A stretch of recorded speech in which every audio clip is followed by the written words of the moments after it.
Well, hi there. Welcome to another episode of the podcast, Energy of the Untamed Heart. I'm Miel, and on today's episode, I am having a conversation with Kathryn Imabayashi, who is not only a parent, she's also a coach and a mentor. For over 4 decades, she has developed programs and offered guidance for parents to help balance the dichotomy between gender expectations in our world. Her lifelong mission is to guide children and their parents as they are making sense of the world with focus and passion to help raise our boys better. Let's dive in and have this conversation. So intriguing. I I'm just so intrigued how you went from one place to another, how you developed, obviously through observation and experience, for how you wanted to make changes in how can we teach our young children, especially our boys, to grow into more rounded gentlemen and all the things. I'm just so curious to hear anything you'd love to share. well, there's lots to share. It depends what focus you're looking for. Sure. So my focus is extremely general. My podcast called The Energy of the Untamed Heart is basically to help our listeners have an awareness of the programming or the stories or the beliefs or the thoughts that they have carried forward, perhaps from childhood even, that have shaped or continue to shape their way of being, which is not in resonance with their truth, their heart, their soul. And how do we, through awareness Okay. and experiences, return to our heart? Let it express with the joy and passion that we're all Okay. born to Okay. express. So there's like two different avenues, kind of. There's the personal one for myself and finding my own truth. And then there's the one connected with my passion, and that's about boys. And that all centers around exactly what you were just talking about, in that I think males in general are suffering. And I think a big part of it is because the story of what a man is supposed to be and what those expectations are haven't changed forever. And I don't think that it's a true version of what a male is in his inner emotional world. So so that's really what that is all about. That's trying to connect with parents or teachers or anyone who's involved, carries through to our adult male friends and families and partners as well. And there needs to be an awareness first, and then there needs to be actions taken so that our society, our life is a little more harmonious and respectful. So that's kind of the group whose inner emotional world is in conflict with the outer stories and expectations that societies and traditions pass on to them. I think it's so succinct the way that you describe this. My brother was the only male sibling in our family. So the only two males in the family were my father and my brother. And Me too. what was very interesting to me as we grew up, and especially as an adult, was to see a generational pattern that had been passed on from my grandfather on my father's side through to him and he to my brother. And it was so crystal clear to me that the expectations that the girls had, the sisters, as opposed to the boys, very different. The expectations of how one was to behave, how one was to quote unquote succeed, how one was to either hide or not express emotion, things being taken as signs of weakness, all of those, what I call the old stories, the old way, those were absolutely present for my brother, for sure. So much so that I will say I believe that was probably the primary contributor to his ultimate demise. Granted, there's other things, but I would say chronic fear and or inability to really tap into the deeper emotions, the who they really are at their core, because of societal, cultural, generational expectations. And so to see someone who has really keyed into that specifically for our male population, there's absolutely, even in today's society, even with all of the discussion of all the different potential identifying genders and all of that, there's still stereotypical expectations placed on our children, which absolutely carry forward into adulthood. And I'm very grateful to have this opportunity to bring this to the forefront with you, because I don't think it is discussed very frequently. No, it's not. And the most challenging part of it for myself is that whole concept of people don't know what they don't know. So if they don't know there's something more to know, then they're not looking for answers. They're accepting the way things are, or just not seeing them.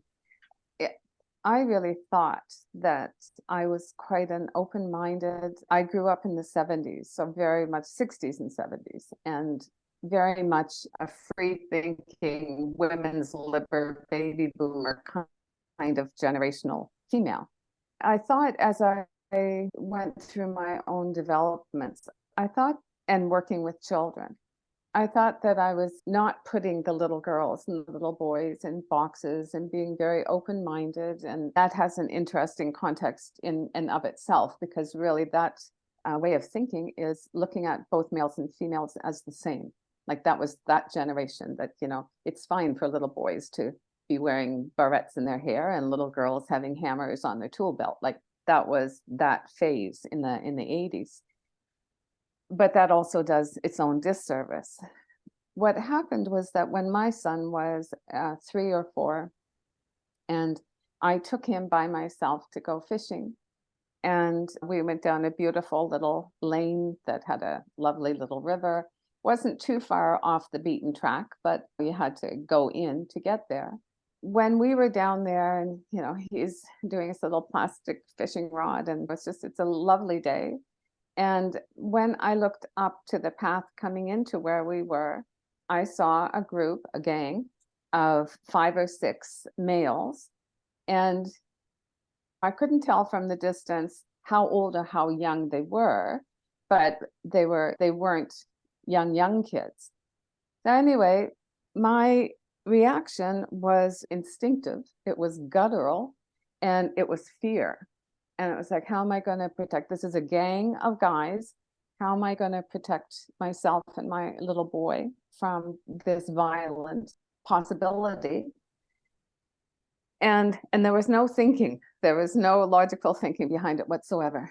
And these boys came down, and they were 6th-grade boys. They were the same age as the students that I had just finished teaching that year.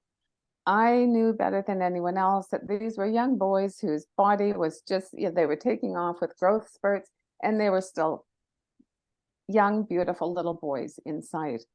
So, of course, nothing happened. We had a beautiful experience together. But that night when I went home, I think things to death. And so I could not let it go as to why I reacted that way without any thought. Like, where did that come from? And the boys are so sweet, and it just seems so unfair that that was my reaction. And then I started thinking, okay, so when my little guy, 10 years down the road, or 15 years down the road, or however many years, is there going to be another mom or another woman whose first reaction to him is going to be fear because he's a male, just because he's a male? And it broke my heart. And that's when it all started. That's when I started just learning whatever I could. But the shock of it was, I thought I didn't have those biases. Like and that seems to be what happens. Like any of the, experiments or the research that I've kind of done, and see if there's some unconscious, gender biases happening. Those people were usually the ones that said, I'm well aware of that situation and it doesn't happen for me. And in a situation where they don't know, they are making choices based on their own biases. So it's really difficult because if you're not aware, you think, oh, that's not me. And it probably is, because those are the stories that are deeply ingrained. Yes. And I think the stories, my personal belief is these stories are carried in us, in our bodies, in our emotions, in our cells.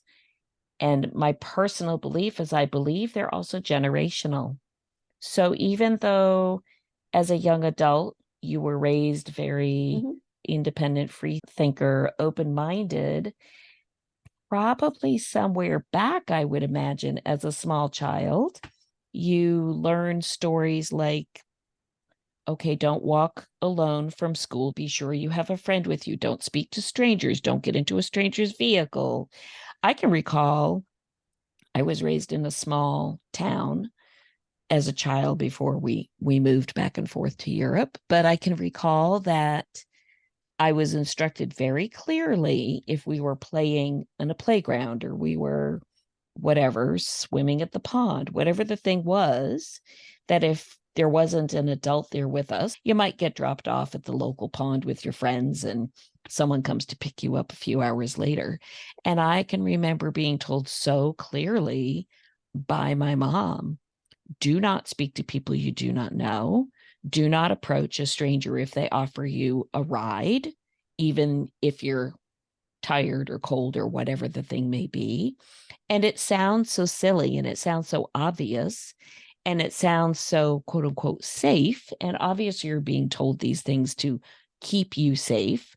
But the unspoken fear that's embedded in you is do not trust, be on your guard, be aware. If someone looks like this, or this, well, then it must mean this, or this. And I think those patterns are established very early on. Yeah. And I think you're absolutely correct. The word you And I think use, it's getting worse. oh, I think it's absolutely getting worse. Yes, I agree. I think that the starting place to start to make a shift collectively, obviously, is starting with our young kids. If you can create some level of intervention early, then it offers them an opportunity to not have those other kinds of stories and patterns embedded as deeply. I also think the key to it is exactly what you said. It's the awareness. You don't know what you don't know until you do. You don't know how to Yeah, take an exactly. action unless you have an awareness of the thing that requires the action. And so I think your Yeah.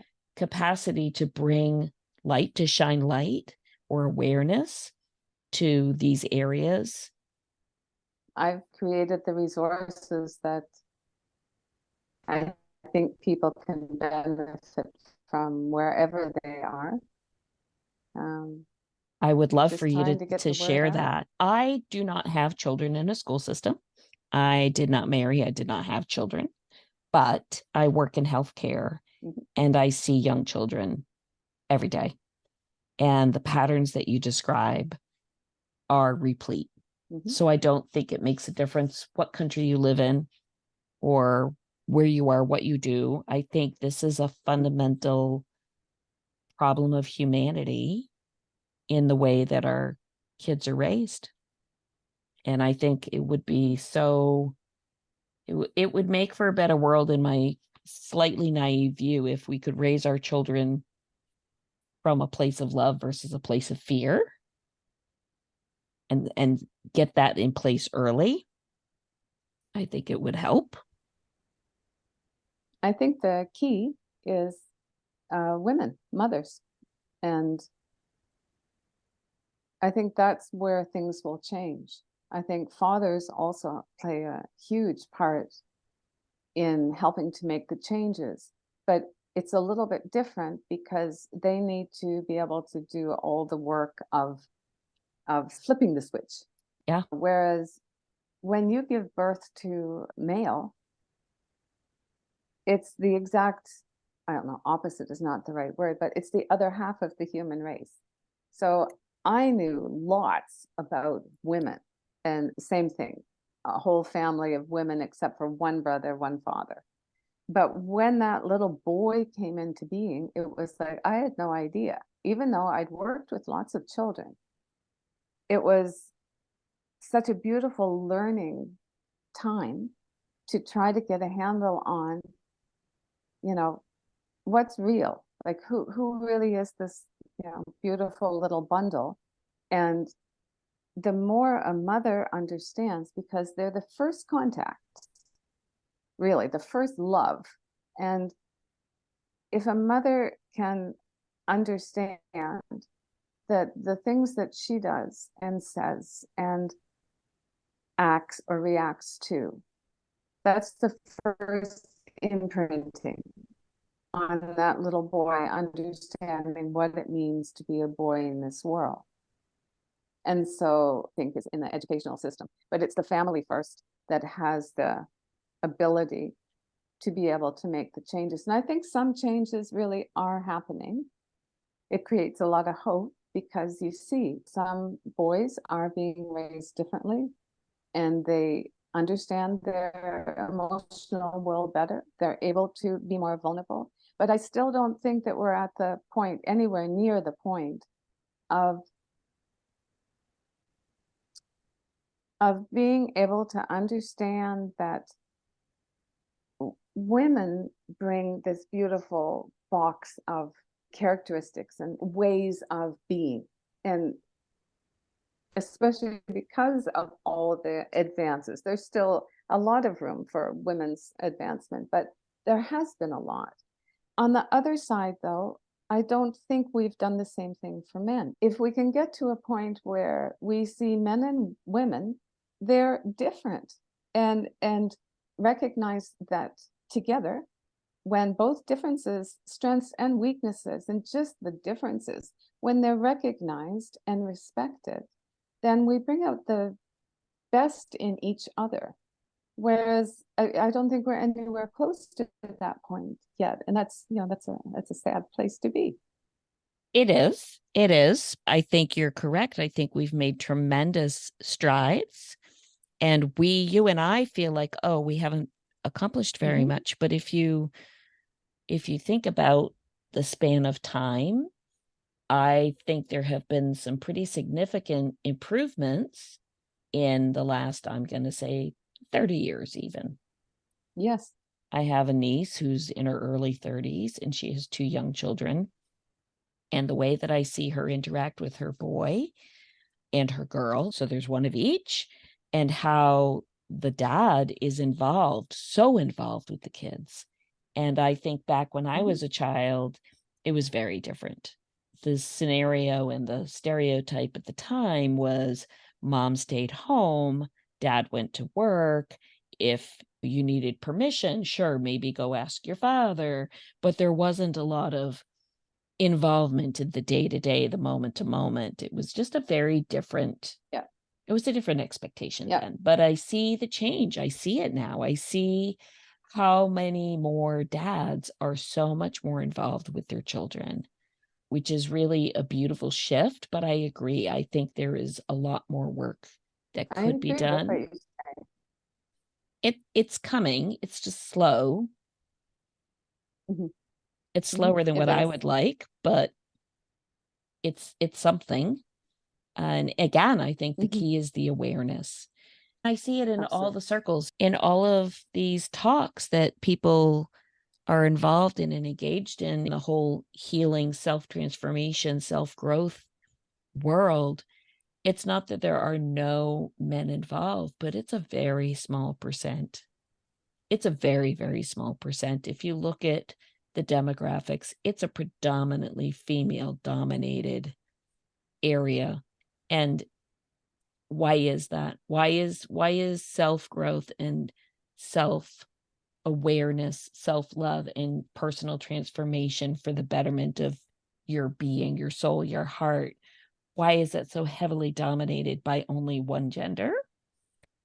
I mean, these are just questions I ask of myself. I'm not asking someone to give me an answer, but Yeah. I find it interesting because the reality is, my personal perspective is we are all brought here divinely, and we borrow a human body for a window of time. And whether you're of the male body, the female body, the whatever it is, the essence of who and what you are is truly in your heart and your soul, and just sort of borrowing the casing for a little while. But yet, as humans, we have all these other experiences with duality and polarity, and it has to look like this and it has to look like that and it has to feel like this, and all of the parameters that we put on it. But if you were to strip all that away and get down to what's really at the base of it all, the truth of it is we are all an essence of true love, pure joy. If you really pare it down, and it's buried in an awful lot of layers of fear, and I'm going to call them just beliefs that don't need to exist, but that's probably another podcast for another day. But it puzzles me that it is so extremely weighted. And I'm just so grateful for you and for your programs that this is becoming more available. I think it's critical.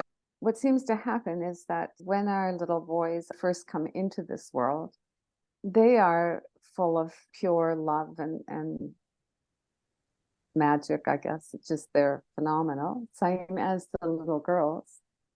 But what happens over time is that each time a little boy acts or reacts in a way that is not acceptable society-wise, so, he falls down, he cries, and he's told to, toughen up and nothing to cry about. And each time something like that happens, where there's this inner conflict about, well, I'm hurt, I want to cry, but mom or dad is telling me that that's not okay. So, okay, I need to readjust here so that I'm acceptable to the most important people in my world.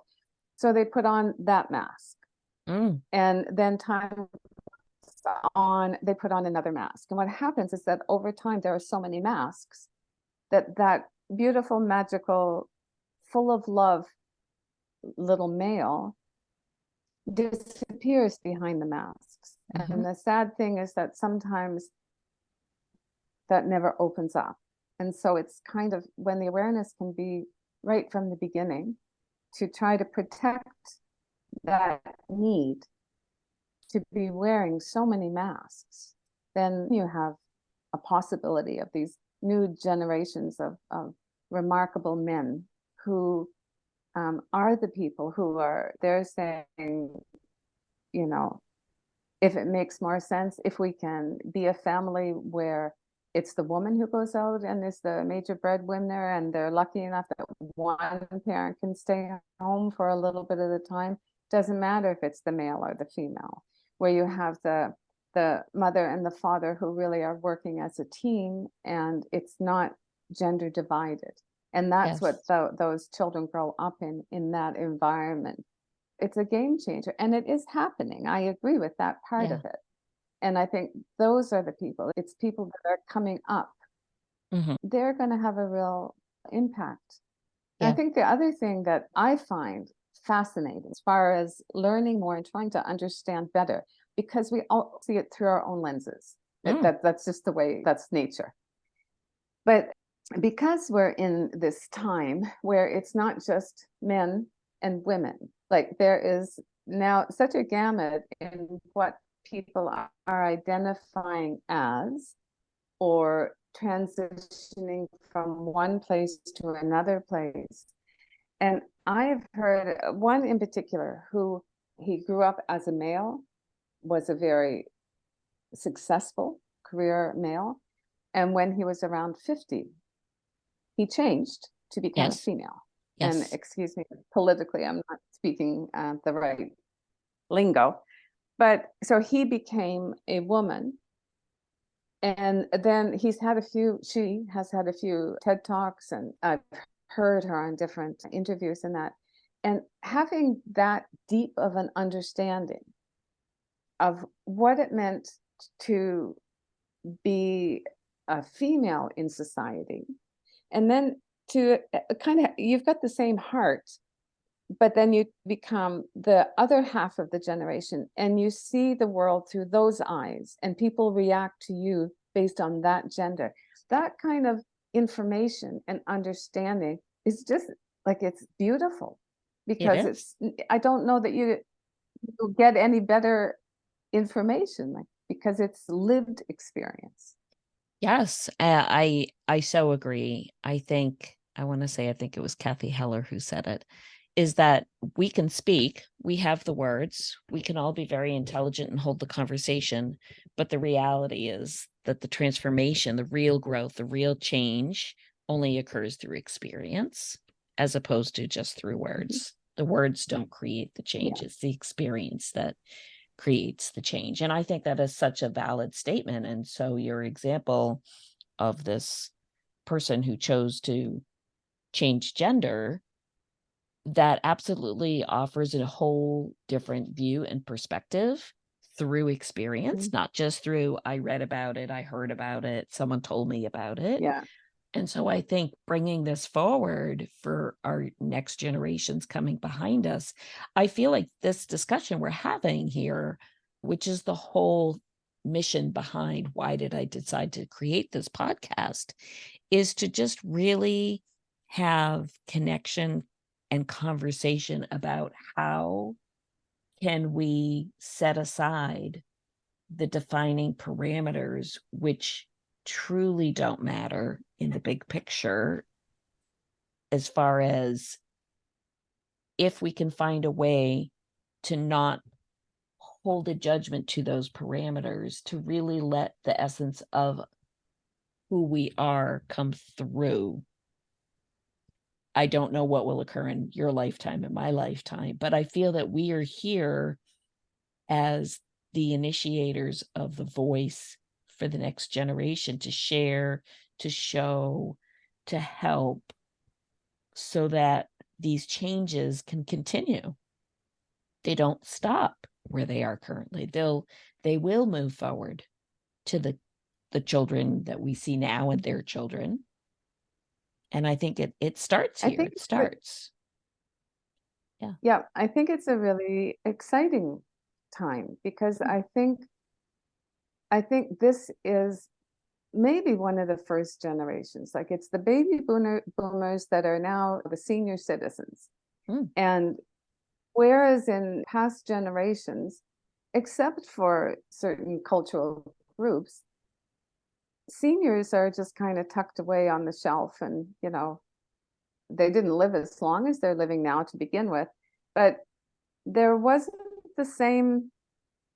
Today, I think people who are in that phase of their life, like myself, instead of, although, retiring from a full-time career of 40 years, it was like, well, this isn't the time to kick back. This is the time that I have the privilege of really deeply following a passion, and I now don't just have the education and the knowledge behind it. I have the experience. I have a long life of experience. So I think it's exciting, because I think more people are not just speaking from the wisdom they have from their knowledge. People who have had long experiences in certain areas are becoming much more vocal. Like, Yes. I think it's quite exciting. I really feel that these are the people, your generation, my generation, the value of voice, of experience, and the capacity to use your voice for good, for the greater good, for those behind us, is much more available now than it used to be. And I have to also say, with the advent of technology and being, I mean, look at us, you're in Japan and I'm Absolutely. in Eastern United States.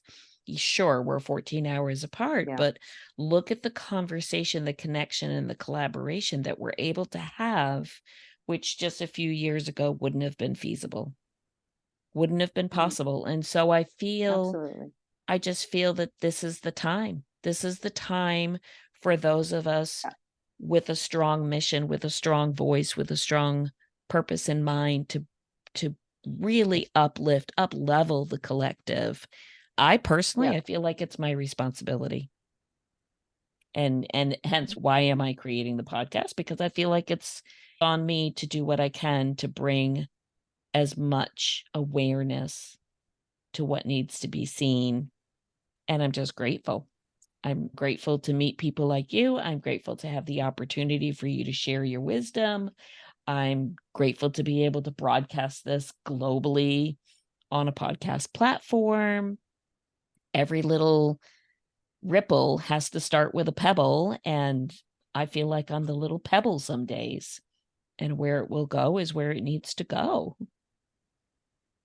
Well, that's actually your analogy is a little bit different, but the one that I have heard that I it kind of keeps me grounded and moving forward is the lighthouse. Like, Mhm. I'm the lighthouse.